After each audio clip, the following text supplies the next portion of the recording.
Good morning, everybody, and welcome. So at the Africa Digital Media Institute, we're committed to the idea that we want no more starving artists. Amen. No more starving artists. We love the creative economy. We know, we learned from the pandemic and other times that in times of triumph, in times of suffering, we turn to our creatives. Creatives save us, but why is it that creatives don't make money? So we want to change that, and that's what this panel is going to be about. Where is the money? And for those of us who are investors, where do we put our money? So I'll get started by asking my very illustrious panel. Everybody will have 2 minutes to just introduce themselves and what they do, and then from there we'll go into the discussion. So I'll start from the end. That is Sarah? Yes. Who are you and why are you here? Oh, they're all on. They're all on. Oh, it's working. I wasn't sure. Good afternoon, everyone. It's afternoon now. My name is Sarah Muyonga. I'm a public policy manager at Meta, representing the Eastern Horn of Africa, but based in Nairobi. At Meta, in the public policy team, we engage a lot with government, with the ecosystem, from civil society, academia, the media, the industry, to see which kind of context or advocate for an enabling environment for the business that Meta does to thrive. And I think, as we are here today, the creative economy is a major part of that particular business. So we advocate for good and progressive policies, look for opportunities to align even with government in some of their transformational policies, and work with the various teams, whether we are working with developer ecosystem to see how our products can support that particular those industries, the startups, and many others. So in a nutshell, our role is really the interface between the company and the ecosystem, and in trying to drive a more progressive environment for growth for our company and also growth for the spaces that we are working in. Thank you. Thank you. Panos? Hello, everyone. Good afternoon. I'm thrilled to be here. My name is Panos, and I'm the president of the Recording Academy, which most of you know as the organization behind the Grammy Awards. What's important to know about the Academy is that it's a non-for-profit organization that is ultimately run by creators by creators for creators. We have a membership of 13,000, which are the voting members for the awards. But very importantly, the Academy is dedicated to educating, to upskilling, to creating community. And then you talked about COVID. We also have a charitable arm that during COVID distributed over $30 million to musicians in need. The world is changing. The world is changing with respect to who produces music, who consumes music. We're in a new era where music is no longer dominated by output from one specific language, which was primarily English. And there is no greater example of the changing winds of the music industry than the African continent. We've already, as an organization, established a category that honors African music through the African performance category.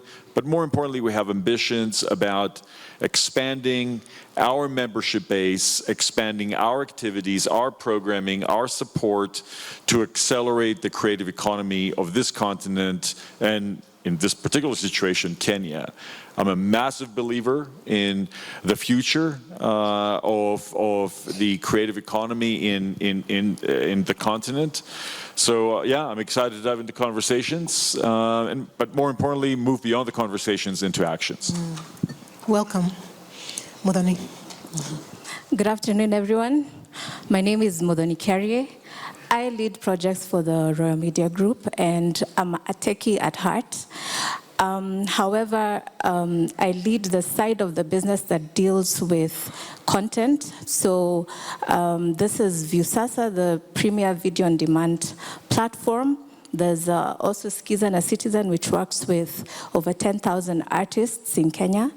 And I'm really excited about this forum and looking forward to meaningful discussions. So for context, Viusasa was launched about 8 years ago.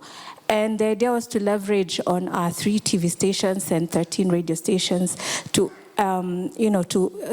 spur growth in the creative economy, right? And through that, we've been able to support over 250 content producers and the 10,000 artists that have spoken about.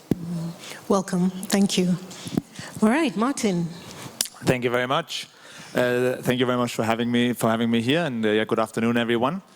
So my name is Martin. I am the co-founder and the CEO of a music service called Mdundo.com. We started out here in Kenya. We're today one of the leading music services on the continent. We have around 39 million monthly active users on the service. We work with 200,000 African artists who have an account with us. We started out here, but actually today our biggest markets are, I guess, no surprises, Nigeria, but followed also by Tanzania, Kenya very closely. And we also have a strong focus on Uganda, Ghana, and South Africa. We are focusing on generating income, generating structure, and generating legitimacy and legality in the music industry. We are actually a publicly listed company, so I can quite easily share that we generate around $2 million a year, and one of that million goes back to the artists that are on our platform. I think that's a bit of an introduction to us. Thank you so much for having us here today. Thank you, Nzola. Hello, good afternoon. Thank you so much, the U.S. Embassy and AmCham to organize this forum. In the film, in the business of film, we don't, to be competitive, you need to collaborate. So you first collaborate to be competitive. So, and I'm very privileged because I think out of the panel members, I have the largest extended family here in this room, and not by my surname, but I'll come to that. So I'm very privileged to lead a team that has been telling stories for the last 30 years. MultiChoice has the largest local content library in the continent. We reach 20 million households, more than 100 million individuals in 50 countries. And we've been producing, distributing content, original content for the last 30 years. A lot of familiar faces here through our stories. And you will know MultiChoice more through the stories. I don't know if I can hear some huaos on Kina, Salem, Njoro Uba. My Zari cast is looking straight. My Zari, Utai Kantai. I mean, it's thousands of hours. We produce 6,000 hours of local content every year in Africa, and we are so proud to be able to reinvent ourselves after 30 years to then achieve the next, to create the next generation of storytellers and to create the next platform of content consumption. So very happy to be here. Welcome. Nikita, take it away. Hi. Hi. My name is Nikita Kering, and I am so very honored to be here. For me, this isn't just an honor because of the people that I sit beside, but because I'm 23, and I'd say this is one of the biggest accomplishments of my career. So I'm really honored to be here. And I'm also really happy and grateful to AmCham for giving me this platform, so that creatives can finally have a voice and we can speak for ourselves in these matters and actually have a platform to air out not just frustrations, but our visions for the future. So yeah, I'm a singer, a songwriter. I'm also director of a corporate events management company. and kidogo farmer a little bit. So, yeah. That's awesome. Since we have you with the mic, Nikita, maybe you can start us off by telling us about your personal experience. You've built a brand that's beyond Kenya. It's actually a continental brand. Tell us about how you've been able to translate from a local persona to a continental brand, and what you've learned about how to turn that into actually monetized value. So, there's so much content because a lot of people may not know, but I've been in this industry for 14 years, since I was 9 years old.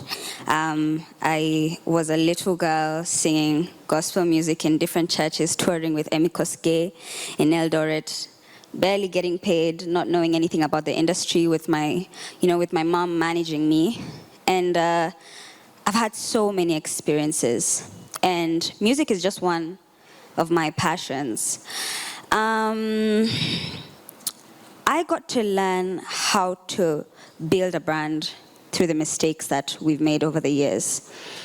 And I've gotten to realize that there's 4 key elements that formed the brand Nikita Kering.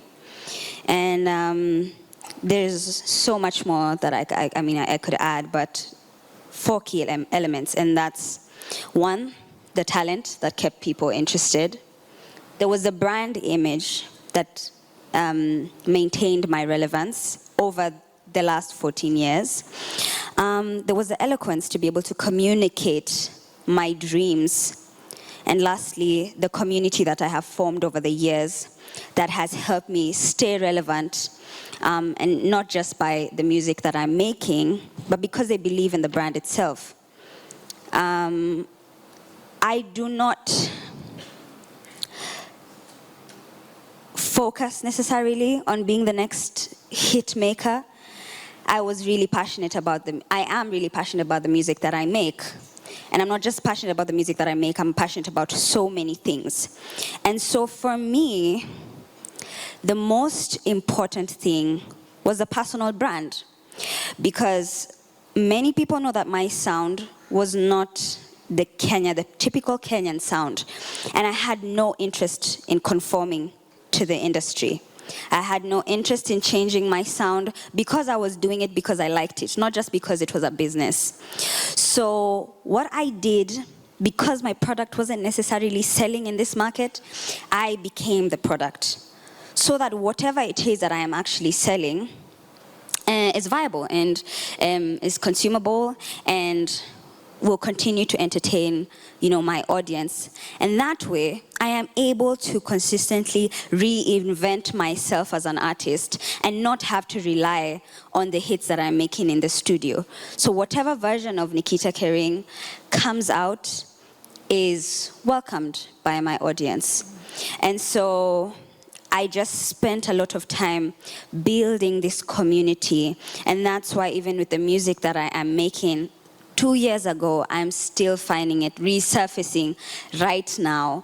And that's because the community it has my back.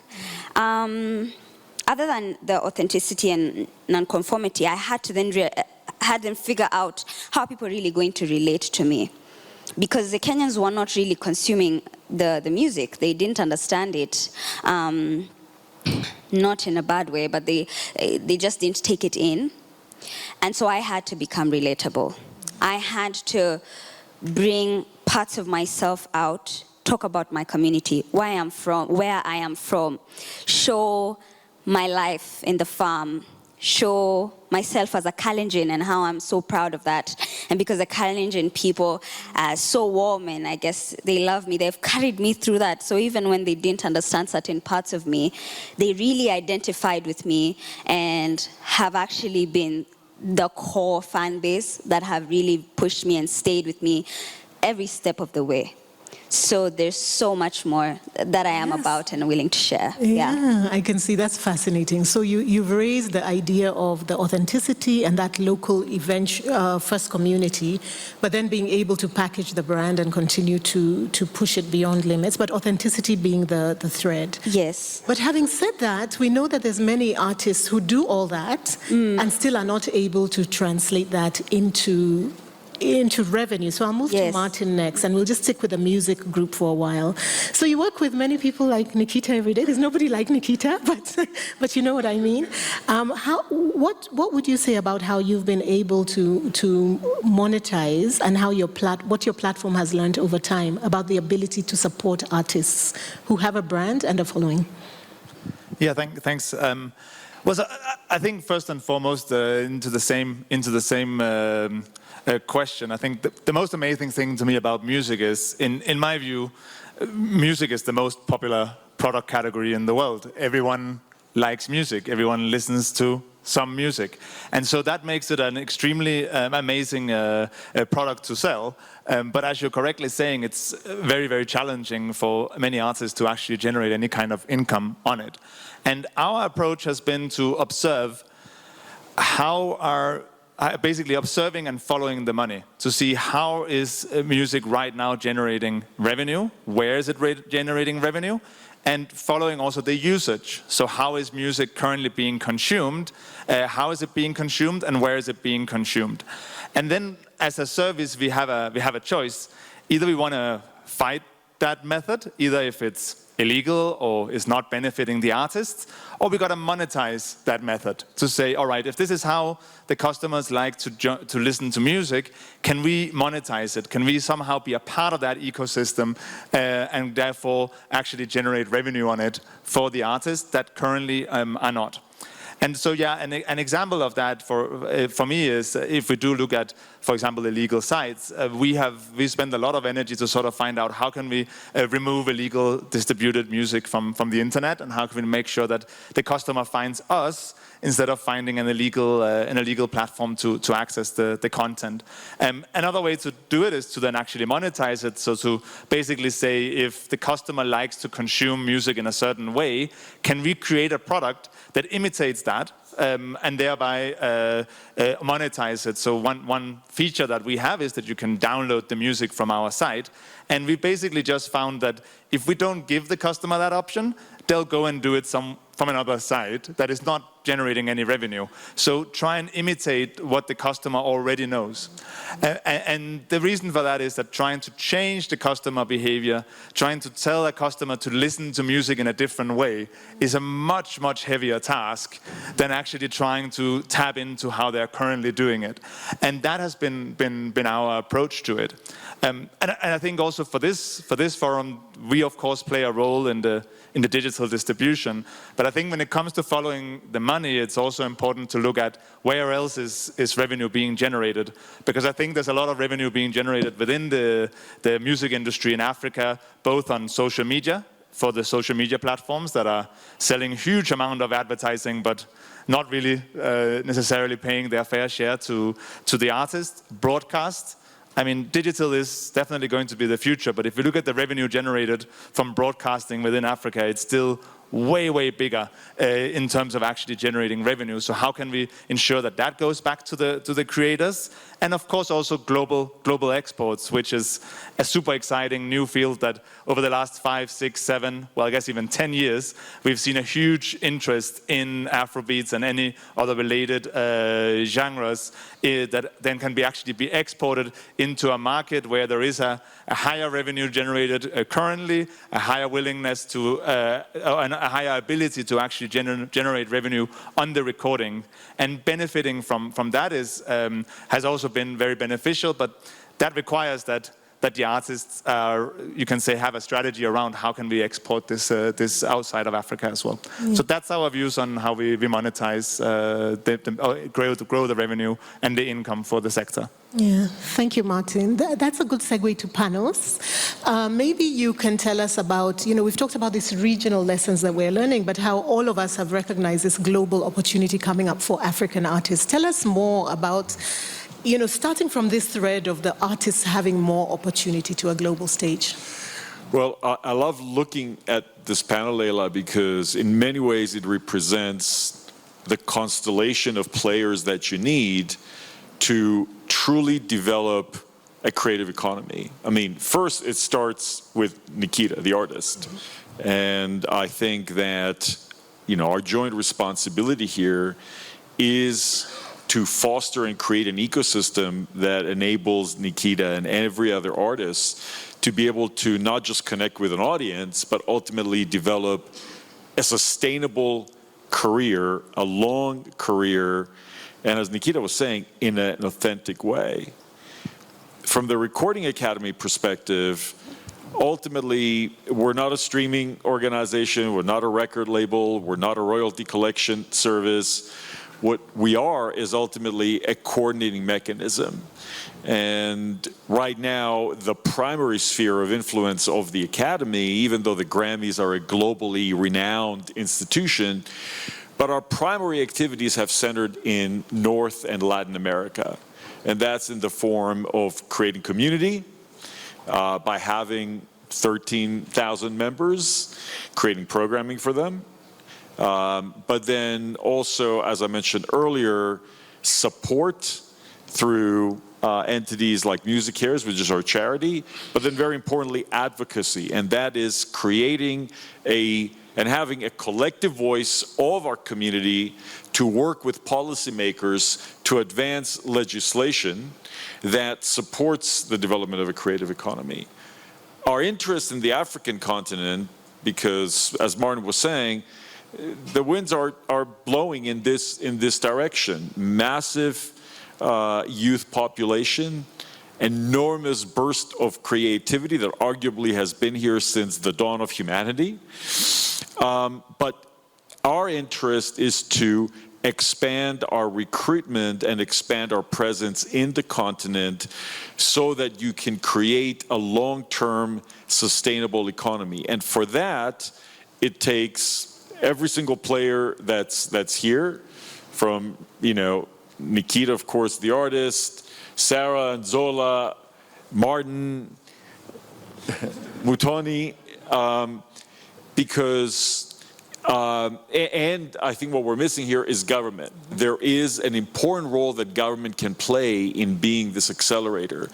So unless you start with the foundational policies that the government needs to put in place, we were talking about it earlier, to me that is the foundation, that is the substrate, that is the baseline of everything. You need to have the policies that then can support the development of an ecosystem, can support entrepreneurialism, can support organizations that are responsible for producing and distributing the content that the artists are creating. But then you have also the entities that are able to accurately attribute creation and content, collect royalties, distribute royalties.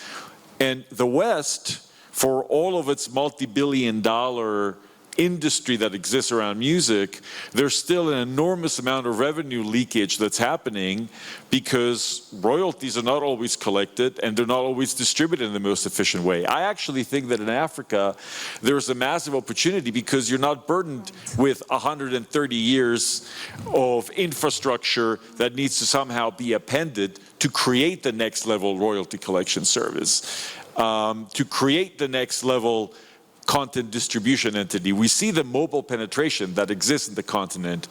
You're skipping technologies and going right into today. That's an enormous opportunity that exists here.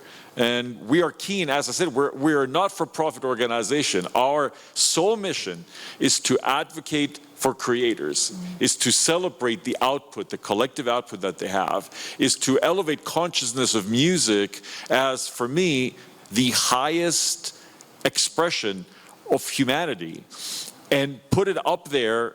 Somebody was talking earlier about a product and an export.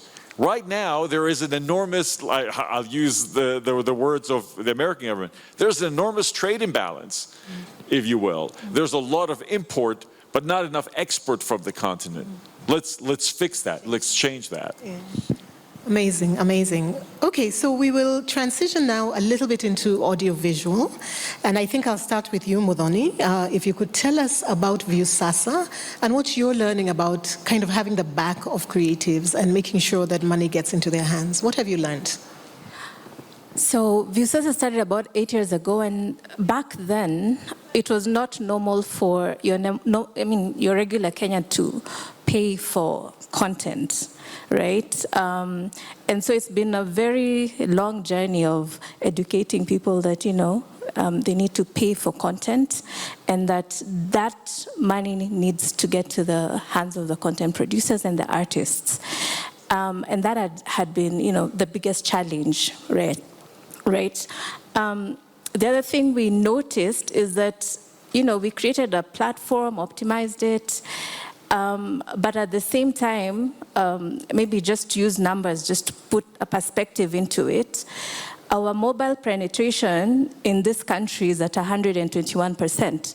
So you have 68.8 million people with handsets, right?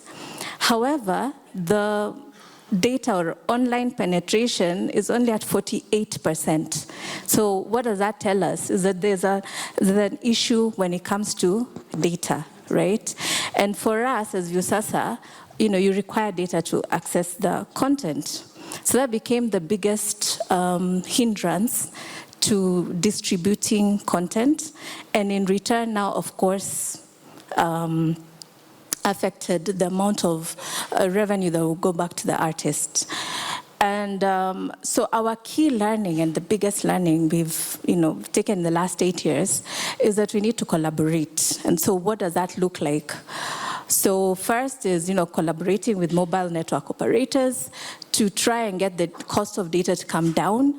And then so that we partnered particularly with Safaricom, to create a data bundle where you purchase your data bundle for just 10 shillings, and it comes with Viusasa on it, right? And so this would now, again, assist in terms of monetizing content for the content producers. In addition to that, we also noticed that we were not getting as much content as we would have wanted. So primarily, Viusasa was created to enable content producers in the regions. So we were very interested in vernacular content. Okay, so on Viusasa you'll find, back pre-COVID, you would find content in Giriama, in Meru, in Embu, in some of these languages that are not quote unquote very popular when it comes to content creation. And that was what the promise was, to go and enable that local producer in the village to have a platform where they can be able to monetize their content, right? And so we realized that we needed to support them, and we did. However, it was, it's not sustainable when you're working with, hundreds of artists. And so again, we've approached organizations that are able to help us in terms of enabling local content producers to be able to produce content through either grants or access to loans, partnering with banks as well, so that we sort of create a platform where we can be able to guarantee funding for them and access to funding, especially for the unbanked. And most of this content creators that we deal with, especially in the regions, are primarily unbanked, right? So that has been, about two of the strategies that we've applied. The last one I'd like to talk about is when it came to access to content. We are a subscription-based business, and because we're a mass market product, leveraging on the 22 million Kenyans that patronize our TV stations, we really reduced the cost of subscription to increase access, right? But at the same time, as I believe it's Martin had mentioned, you still find that people are just, not used to paying for content, right? And so this year, one of the big things we are doing is trying to diversify that model in order, again, to increase the access to monetization to the content producers by implementing some ad tech that would help us to increase the monetization options for the content producers. Yeah. That's fascinating. It just sounds like you're so nimble and so, what would I say, dogged in trying to solve this problem. Because so you found that the funds to create the content in the first place, because it's a revenue share, right? Is that why? Yes. That was an obstacle, so you try to sort that. Yes. And then you're trying to sort out the data and connectivity challenge as well. Mm-hmm. Okay, and then there's this last one about just overall the ability to pay, or the mindset about paying for content, and you're trying to address each. Huh? Sounds like an innovation hub rather than It is. a market. Yeah. Okay, thank you so much. I think we'll go on to Sarah. Maybe you can tell us a little bit about just picking on that, right? What are some of the monetization models you have found, and what are you learning? So before going into the monetization models, I think for many of us in the industry, we face similar challenges and look for opportunities to do similar things, like, for instance, working with telcos, where maybe the smart devices that people are using cannot allow them to maybe see content, for instance. So sometimes, or the data is expensive, so we have like Facebook Lite and Instagram Lite, so that you have more people who can access at least some level of content on our platforms. Smart device, device financing partnerships, and many different partnerships to just address some of those blockers to where we hope to be. Is a lot that's happening within the industry. But beyond that, maybe I'll start by talking about content. First, I always assume that people know who Meta is, but maybe I'll start. Meta is a technology company, formerly known as Facebook. We had a change of name at least to illustrate, what we represent necessarily and not necessarily one company as Facebook.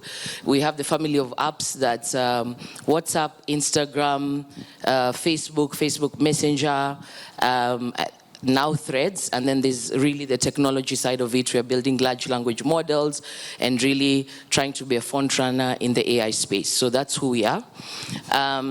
So talking about content creation, I think, or content creators, the model of how we operate, and we have almost 3.8 billion users across the globe, across our apps. We want people coming online. People are not charged to come online. And when they do use our apps, we build lots of other models, like advertising revenue comes from that process.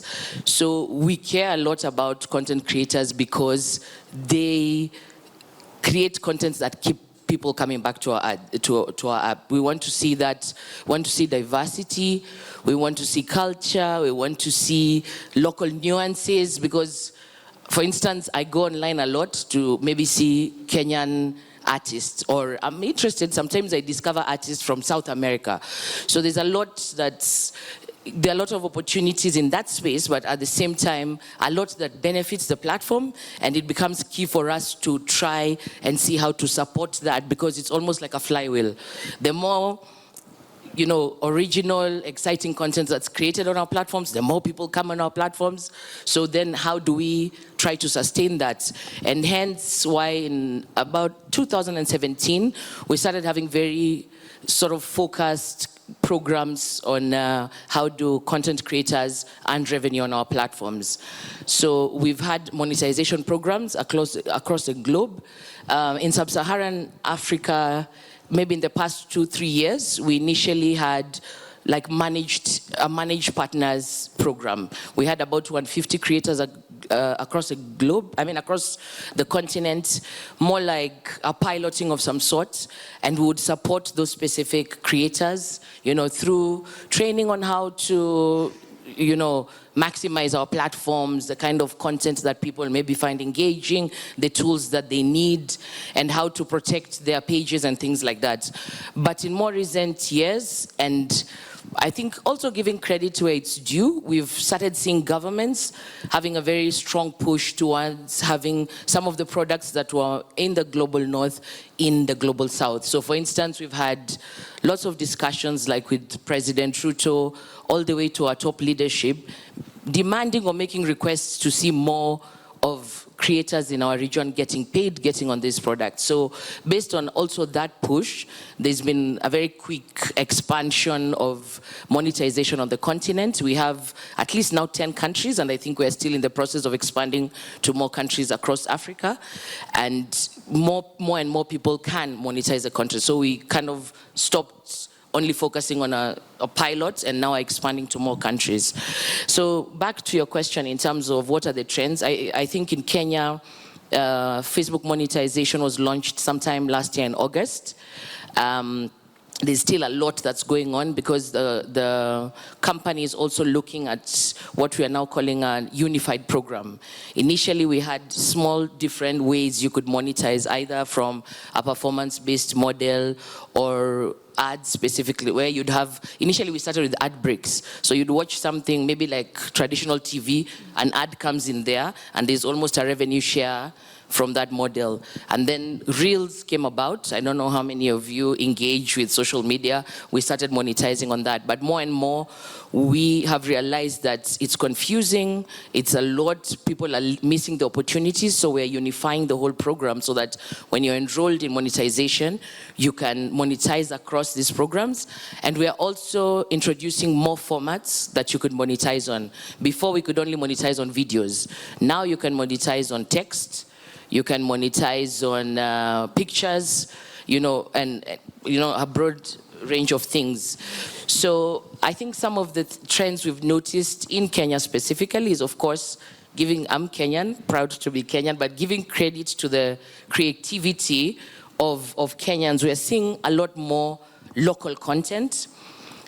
People, sort of producing very high quality local content kind of either videos, different kind of, and very diverse content that has been happening on the space, which is also resonating a lot with the audiences. I mean, there's a lot, like, sort of we've found ourselves in the past year in very interesting political times, and you'll see content that's responding to that in very humorous ways, but still sending across messages, whether it's of activism or messages to government. So we're seeing a lot more creativity in that space, and that's also causing a lot more demand for that particular content. We're also seeing people trying to tap into diverse revenue streams. So for instance, other than the monetization that we do, you can have partnerships, brand affiliations, kind of collaborations that we are seeing a lot more of the creators tapping into. So beyond the traditional maybe waiting to monetize here, people are using the brands they've created to have a lot more collaboration across industry to tap into revenue streams. And then finally, I think a lot more niche. In this area, I think when we started engaging more with content creators, I constantly used to complain that we're getting to a point where we think content creation is comedy. But it's about content, and your content could be across the board, whether you're doing, for instance, architecture. I see farmers, people building communities around things that they do. For instance, farming. Now we are seeing people in gaming and a lot more. In the beginning, every time we said content creators, I could promise they will line up the same 10 comedians that we know. But I think now we're seeing a lot more niche growing into that. And there's beauty, culinary, skills and content that's growing. And also noting that in our platforms, for instance, a lot more of the comedy goes to Facebook, while we're seeing a lot more niche in going to Instagram, for instance, where people are looking for more aspirational content. We have a lot of people doing, whether it's podcasts, talking about lifestyle issues, lifestyle changes, but there's a lot more niche and growth in that. So I'll stop there. Yeah, fascinating, fascinating. So I think what's coming through here is really a sense of us still being very early stage. It sounds like we're still at the beginning, because everything people are trying, you're still learning and iterating. It just sounds like there's so much, that's moving every day. Okay, so for those who are creators, I hope you're seeing now different avenues to sell your work, different opportunities coming up to monetize. And if you're an investor, your ears are perked up. And I'm going to ask, as we wrap up soon, because time is going, how you'll close about, if you were an investor, where would you put your money in with everything that you know now? But before that, Nzola, tell us about MultiChoice. It's such a beloved and well-known brand. Tell us about what you're learning and how things are evolving about how you work with creators to get them paid for their content, mutually beneficial. Thank you so much, Laila. I think to echo also some of our, the panelists who, the film and TV industry is going through a transformation, right? From what you call linear appointment viewing, so where you sit down in a sofa, you wait for the time to watch content, to mobile content and mobile watching at any time, and what we call VOD. So that transformation, we're not a young company anymore. We consider ourselves a 30-year-old company. It's a mature company that needs to reinvent. So we're very much aware, and I think Kenya is part of that revolution, of digital revolution, a key market to drive that digital penetration. So we, and I think the best example of a US partnership is a brand that we have called Showmax. Actually, the product is called Peacock, the engine, which is one of the major streaming platforms in US, and we have now adopted in terms of the types of shows. In the past, you had the 200 series type of running 2 5-year shows.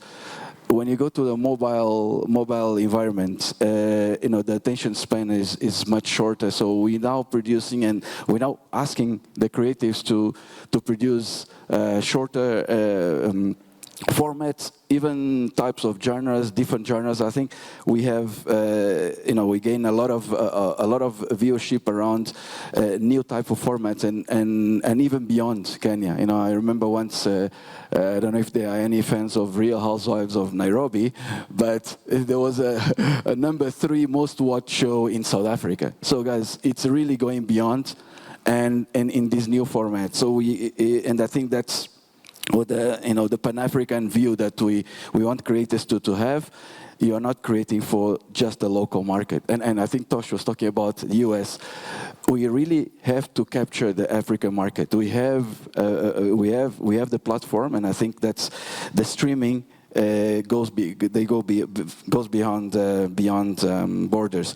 The other element is the monetization that has been spoken about here. We need to ensure we protect the IP, and together with the Kenya Film Commission and the Kikobo, we are working towards making sure we protect IP. Streaming piracy is one of the biggest threats for this industry. Like Muthoni is saying, people are just, it's hard to convince someone to pay for content. We are making that through partnerships also more affordable. So, but it's the ask for the creators. I mean, if it's good content, people pay it, and with the help with the authorities, we help curb down the streaming piracy, and also find different monetization models. I think the opportunities here also is for the music, even what you call the music sync licensing. I think what is a film or a series without music? I think we are scratching the surface. There's so much potential to associate music with series and really use that as a launching platform. Co-productions, we have one of the biggest libraries. We have MultiChoice Studios as MultiChoice Africa. We license shows. We are now launch. We can license shows, Kenyan shows abroad. We can license big format shows like we are the one launching Shaka Ilembe, which is a season 2, a major multi-million-dollar show. We can license that. That's a level of a Black Panther type of show. So from big formats, big investments to small shows, we're able to export that beyond Kenya borders, and I think that's the opportunity there. And of course, we have also here we have 3 academies in Africa, film academies. We have the representative here from East Africa, our Victoria Goro, which is the CEO of MultiChoice Talent Factory, and we are also injecting some digital skills. You know, as AI is building, you know, I think Muthone spoke about local, so we are going in for hyper-local strategy. We launched a show called Shanga, was the very first show in Ma language. You know, we are looking to launch very specific shows that address to specific communities, and we are open to that different formats, even sports. We spoke about sports. Our athletes, they spend the whole year outside. We don't see them here. How can we use that story, the stories of their struggles through all these marathons and Olympics, and use that at sports reality series? So we are open to different platforms. We did also the first African sci-fi Subterranea. We tried it. It's an experiment, and we are open to really bring different formats and help bridge that gap between not paying and paying. You know, if the content is good, somebody will pay. And I think that's where the creative economy will definitely grow. So we have the platform. Kenya is creative. So, and I think we can reach 22 million households. So let's co-create and continue creating amazing talent and content. Sounds like a match made in heaven. That's good. So we have to wrap up. Unfortunately, we've come to the end of our time. I'd like to ask each of our guests, we'll start with you, Nikita, 1 or 2 sentences that are your parting shot, either advice for artists, advice for investors, for policymakers. If you had one thing to say to wrap us up, what would it be? I didn't get a chance to discuss on also our monetization opportunities and what we feel about them, but I'll just rush through some of my thoughts. We've obviously had discussions on the lack of proper monetization structures in the country. As an artist, it's really sad to receive money from our CMOs and our PROs without a single report to even understand where that money is coming from, right? And another thing is, it is so impossible for us to strategize without really understanding where our music is going. So there's that, but I also want to urge my fellow artists, even when we do get the opportunities from the investors that we have here today, it is so pivotal for us to understand the industry ourselves. Don't leave that to the managers, don't leave it to the lawyers. Some of the biggest mistakes that I made were because I simply didn't understand the contracts and the agreements that I was getting involved in. So literacy-wise, we have a long way to go, but I really think that's something that as creatives we really need to push for. And I also want to urge the people here on this panel, your presence here is so important. And for the Recording Academy, I'm really grateful that you're looking forward to being part of this continent. Thank you so much. It's been a long time coming. And I'm really waiting to see what opportunities can come from that. There's so much I have to say, but that sums it up. We'll make sure you get an opportunity in another forum. Yes. Yes. Thank you so much, Nikita. Zola, parting shot. So I think I'll take, yesterday I was having a chat with Robert from Tyler Perry Studios, and he was telling me how impressed he was with the facilities that MultiChoice Africa has in Kenya here. And basically our producer was saying, you just bring, you can bring the director and just leave with a hard drive. I mean, we have the equipment, we have the facilities, we have the channels, either TV or streaming.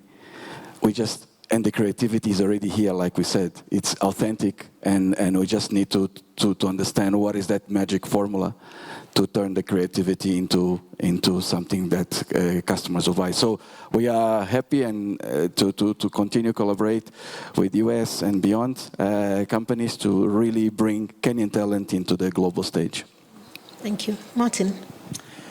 Yeah, so I want to use the parting shot to sort of talk a little bit about the policy and what is required. I think there's some similar dynamics in this forum around both Kenya and the US. And my opinion is that from a policy point of view, we don't really need any new policies, any new bills, sorry, or any sort of new, more like a big thing going on. What we need is enforcement. We have all the right things in place. It's just about how do we enforce these things. And I know it's not, from a political point of view, very sexy to just focus on enforcement, and I think that's why it's never really done. But that's really what we need. We don't need anything new to be introduced. Just enforce what we already have. Because the creative industry doesn't have the same muscle as it has in the West, where it has associations, where it has big right holders, who has the muscle to try and do this enforcement. And we just don't have that muscle here. And I'm not here to make enemies. And I'm Sarah. I'm going to shoot a little bit at Meta here. But the US companies, both Meta and Google with YouTube, I mean, if I told Nikita or Polycap here that I'm going to take your content on my site and I'll pilot monetization in 2024, several years after, they'll tell me to go fuck myself, to say it as it is. I'm sorry to say it that way, but I just want to make sure you're awake. But honestly, that's what they'll tell me. And so kind of coming and saying, okay, 10 years after we started getting, we are making advertising revenue in the market, your content is not being monetized. We are launching it in the future. I mean, YouTube still has several African markets where they don't monetize. What that means is, if your music is being consumed in those markets, you don't make any money. But it's being consumed. So how is that going to help us? And so I just think, like, as I said in the beginning, follow the money. Where the money is being made, let's enforce it. And I know Sarah doesn't make the rules at Meta, but pass the message on. Like, we can use piloting of monetization for anything. If you're saying that content is the reason people are on Facebook, pay the artist. Find a way. You're a $1 billion company. Find a way to pay them. Everything else is just pushing it forward, new policy, new system. It's just delaying everything. Just pay up. It's much, much easier.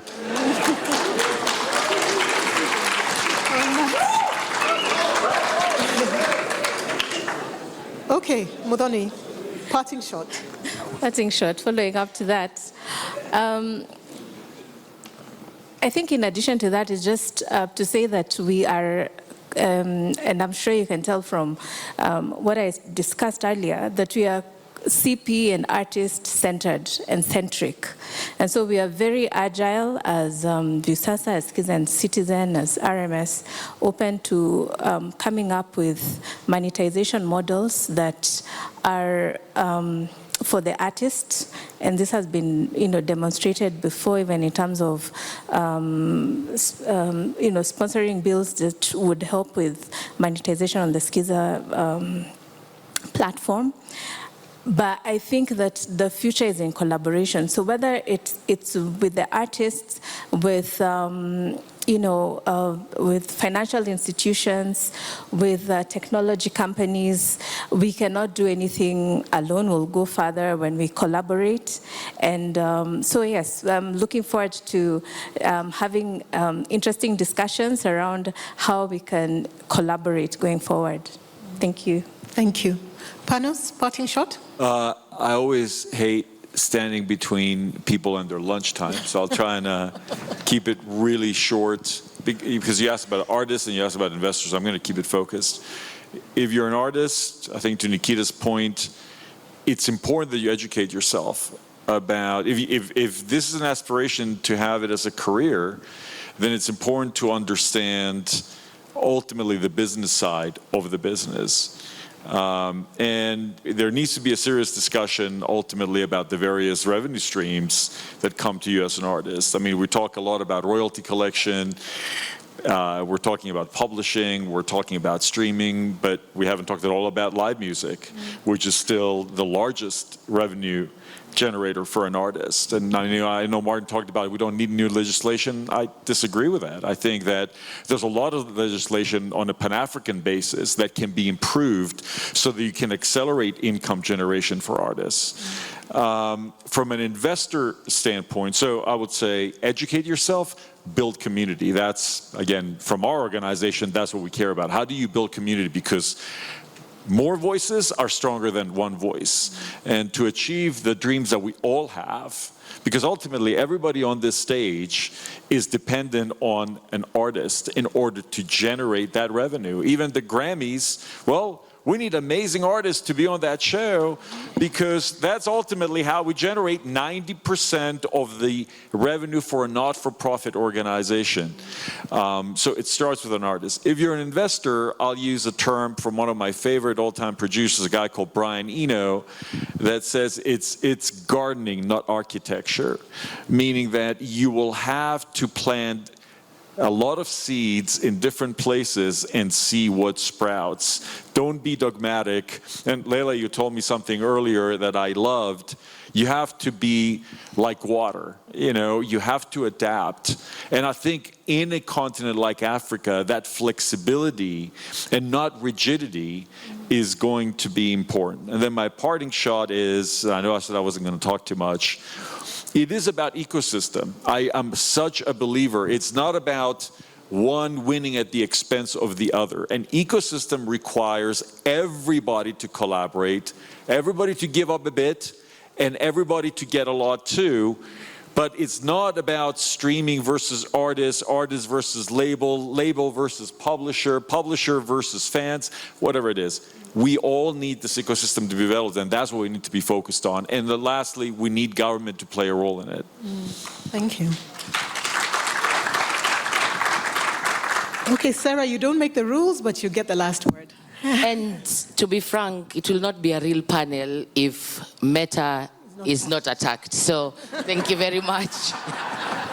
And I mean, it comes with the job, but I would first want to maybe counter it because I don't think we should simplify it as much as it is in terms of why not just pay the creators. First and foremost, not all content you create will be monetized. And a lot of it is dependent on the engagement with the people. Like you might create content that nobody's engaging with, nobody likes. That's the models that have been created. So there's a lot more that goes into it. And then now building the system that allows you to be paid. Like at the moment, we are pushing from our region really hard to say, pay our creators with mobile money. Most people don't have bank accounts, they have to wait for a transfer. We are advocating from our beats, but we have to make it make sense for the investment that's needed to build that payout model. So by the time you think about a creator, there's a lot more of the engineering work that goes into how do we pay them, who is a partner we are paying with, who are they, is it worth also to the investment that we have to build around a certain ecosystem. So the decisions are not only because the company does not like creators or doesn't care about creators. I would say that. And not as a promise, as I said, last year we came from only 150 people being paid across the continent. Now expansion has happened into 10 countries. And in the next couple of years, we will see more and more countries across sub-Saharan Africa getting monetization or at least getting payouts from that whole process. So I hope you'll clap for me for my counter to my colleague. Yeah. But for my parting shot, I do agree with Nilsson here. I think there's a lot, Pano, sorry, he's still stuck in my mind. I'll hunt you. Yes, we'll have to talk after. But I think collaboration, I really insist on collaboration because we might not be in early days. I sat in the previous panel where we're dealing with music, purely actors. That's not a nascent industry where we are. There's a lot more, and there are so many elements of the whole creator economic system that we need to have more collaboration. And I think when I say collaboration, I think there's a huge role for government, and I also want to take the policy and regulation bit of it, is we want to see a government that in as much as pushing is not only seeing it as a new revenue source, which feels like the latest thing in town. Because now we're seeing withholding tax in the new proposals for creators. But which creators are those? Where is the revenue? Have you seen the revenue? Are you sure there's revenue that you already want to tax? And what are the various things that have been done to ensure that this is a sector that now we can tap revenue from? So I think there's a lot more collaboration that we need to do to address some of the challenges, the infrastructure challenges, the ecosystem challenges that need to make the whole sector make sense, even before we start talking how we're taxing that sector. I know maybe there's an assumption that there's a lot more revenue that is leaking, but I don't know. I strongly believe those are myths, but I think we need to have 5-year, 10-year plans as to how do we want to grow this sector, what is needed in that sector, even more from a policy perspective than thinking about regulation. Because every day we wake up as a company sitting in this space and we have various regulators coming up with different kind of regulations. If it's not audiovisual that's trying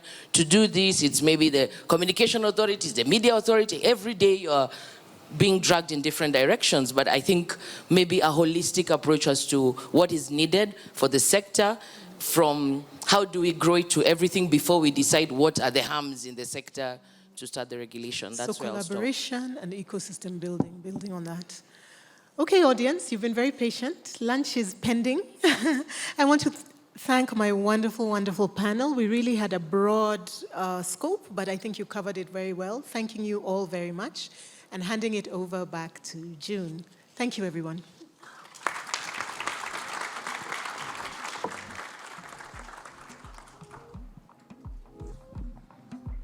Thank you. Another round of applause for our wonderful panel.